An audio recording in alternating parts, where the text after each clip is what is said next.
જય શ્રી કૃષ્ણ મિત્રો, જય ગૌ માતા। અત્યારે આપણે જઈશું એક મિત્ર પાસે સાંઢનું દૂધ લેવા માટે। તે રબારી છે એ મિત્રનું નામ છે સાંકરાભાઈ। ઉમાં જઈને આપણે તમને દેખાડી સાંકરાભાઈ। મિત્રો આ સાંકરાભાઈ આવી ગયા છે। આપણે અહીંયાથી સાંઢનું દૂધ લેવાનું છે। સાંકરાભાઈ કેમ છો? મજા મજા, તમે કેમ છો? બસ મજા। આ સાંઢનું દૂધ છે, સાંજ સવાર પીવાનું એટલે ગમે તે બીમારી હોય બધેથી નીકળી જાય।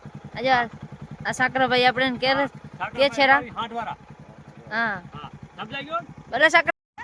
મિત્રો આપણે અત્યારે નવા વાડે આવ્યા છીએ। નવા વાડે અત્યારે પાયા ખોદાય છે રા। આપણે અહીંયા ગૌશાળાનું કામ ચાલુ છે અત્યારે। આપણા ખેમજીભાઈ કેમ છો? મજા મજા। આપણા પ્રભુભાઈ તે દોરી બાંધી રહ્યા છે।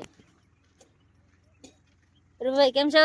બસ મજા હે। કાલે બાપભાઈનું મકાનના મુહૂર્ત છે, પાયા ગારવાનું ચાલુ હે। પાયા ગારવાનું ચાલુ છે ને ત્યારે આ બાજુ આપણે પાણી છાંટાય છે।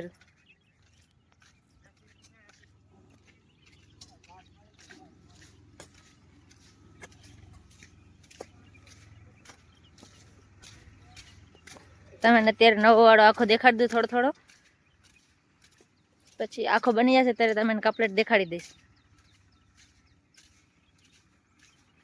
ત્યાં સામે ટેન્કર પર પાણી છાંટી રહ્યું છે। મિત્રો આપણે વાડીએ પહોંચી આવ્યા છીએ।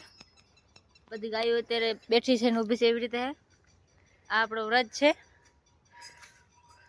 બીજી બે ગાયો નીચેથી સવારના પરમાં ઉપર લઈ લીધી હતી, પૂનમને અને જામનગરીને। બીજી ગાયો પણ આ રીતે જોઈ લ્યો તમે। આપણે ઓલ સાઈડ નીણ ચાલુ છે, નીણ કરી લઈએ પછી આપણે બીજી ગાયોને છોડાવશું। 12 વાછડા બાંધે છે। 12 વાછડાને સવારે નેરી ગયા હતા, આને નહોતું નેર્યું આજ ખાણ ઘણું થઈ ગયું હતું, એના માટે આજ નેર્યું નહોતું આપણે।